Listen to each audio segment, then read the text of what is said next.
Putin की एटमी चुनौती पर ईयू यानी यूरोपियन यूनियन अलर्ट हो गया है। रूस की एटमी तैयारियों से निपटने के लिए हम तैयार हैं, ये कहा गया है ईयू की तरफ से। ईयू फॉरेन पॉलिसी चीफ ने ये जवाब दिया है। रूस की एटमी तैयारियां इस वक्त वेस्टर्न कंट्रीज के लिए चिंता का सबब बनी हुई हैं और ऐसे में यूरोपियन यूनियन के पॉलिसी चीफ जो कह रहे हैं वो अपने आप में बहुत अहम हो जाता है। वो कह रहे हैं कि यूरोपियन यूनियन पूरी तरह से अलर्ट है और रूस की एटमी तैयारियों का जवाब देने के लिए हम भी पूरी तरह से तैयार हैं।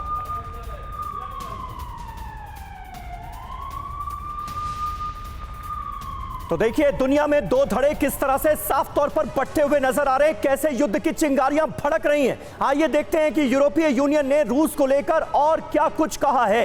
ईयू के इरादे आने वाले वक्त के लिए कैसे हैं। ईयू बोला टिट फॉर टैट का नियम अब अपनाया जाएगा। फ्रीडम ऐप से सीखकर आप हैंडबैग बनाते हैं क्या? अगर ऐसा है तो आप अपने हैंडबैग्स को 1 करोड़ फ्रीडम ऐप के जो ग्राहक हैं उन्हें बिना किसी खर्चे के आप उसे बेच सकते हैं। बेलारूस में रूस की एटमी तैनाती का हम भी जवाब देंगे, यह क्लियर किया गया है ईयू की तरफ से। बेलारूस में एटमी तैनाती से यूरोपीय सुरक्षा को खतरा है, यह माना गया है और यह मानना अपने आप में बहुत बड़ी बात है। बेलारूस अभी भी इसे रोक सकता है, यह उसकी अपनी चॉइस है। यानी बेलारूस की जमीन का इस्तेमाल रूस को करने दिया जाए या नहीं, अगर कोई फैसला लिया जाता है तो इसके लिए बेलारूस ही जिम्मेदार होगा। हम रूस पर और अधिक प्रतिबंध लगाकर इसका जवाब देंगे और ज्यादा सैंक्शंस आने वाले वक्त में लगाए जा सकते हैं रूस के खिलाफ, यह क्लैरिटी भी दी गई है। 3 बड़े सवाल इस खबर के सामने आने के बाद आते हैं। पहला, क्या वॉर में एटमी खतरा अब तक के शिखर पर है? यह बहुत बड़ा सवाल। दूसरा, क्या पुतिन के पास युद्ध खत्म करने का एटमी रास्ता ही बचा है, यही एकमात्र जरिया है क्या? तीसरा बड़ा सवाल, क्या रूस का पश्चिम के साथ सीधा टकराव तय हो गया है? यह भी अपने आप में वो अहम सवाल है जिसका जवाब हम सब जानना चाहते हैं। कमांडर सरदाना, क्या लगता है, ये बातें हो रही हैं या फिर अब एक्शन भी होने वाला है? उसके पूरे आसार बनते हुए नजर आ रहे हैं, इसीलिए ये कार्रवाइयां नजर आ रही। देखिए, मिस्टर पुतिन जो है बात कम करते हैं, उनके एक्शन ज्यादा बोलते हैं, उनकी मिसाइल ज्यादा फायर करती हैं और उनके शब्द कम होते हैं। तो जो बेलारूस में वो टैक्टिकल न्यूक्लियर हथियार रखने जा रहे हैं, ये उनका एक सोचा समझा डिसीजन है और ये अमल भी होगा।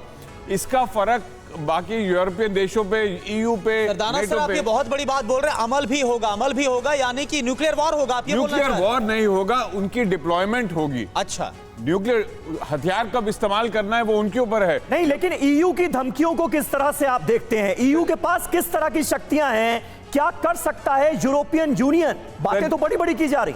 सिर्फ आप सही कह रहे हैं कि बातें ही बड़ी बड़ी कर पाएंगे यूरोपियन यूनियन, नेटो और अमेरिका। जो रशिया कहता है वो करता है और वो उसने कर दिखाया है कि अपने... जो कहता है वो करता है। Quick add on Sanjay sir आपकी तरफ से। देखिए, ये फियर फैक्टर नहीं है, ये बैलेंस ऑफ थ्रेट स्ट्रेटेजी है। बेलारूस में जो न्यूक्लियर टैक्टिकल बॉम्ब लाए गए हैं वो बेसिकली थ्रेट, जो क्योंकि यूरोपियन कंट्रीज के पास भी न्यूक्लियर पावर है, फ्रांस और यूके दोनों न्यूक्लियर पावर है, और जो डायरेक्ट खतरा है रशिया का, देखिए जो स्लोविक रीजन है उस पर कभी इस्तेमाल रशिया नहीं करेगा न्यूक्लियर बम का, वो करेगा यूरोप पे, और यूरोप वो पहले न्यूक्लियर बम है। तो एक तरीके से जो direct balance of threat create कर दिया गया। बेलारूस ज्यादा यूरोप के क्लोज है, तो ये एक बहुत बड़ा फैक्टर है जो टेक्टिकल मूव है पुतिन का कि आपको वहीं पे आपको बैलेंस किया जा रहा है। ये भी समझेंगे, एक बड़ी खबर है कि अगर ये हालात बने कि न्यूक्लियर हमला होगा तो सबसे ज्यादा खतरा आपको किस पर नजर आ रहा है, कहां पर पहला हमला हो सकता है? फ्रीडम ऐप से सीखकर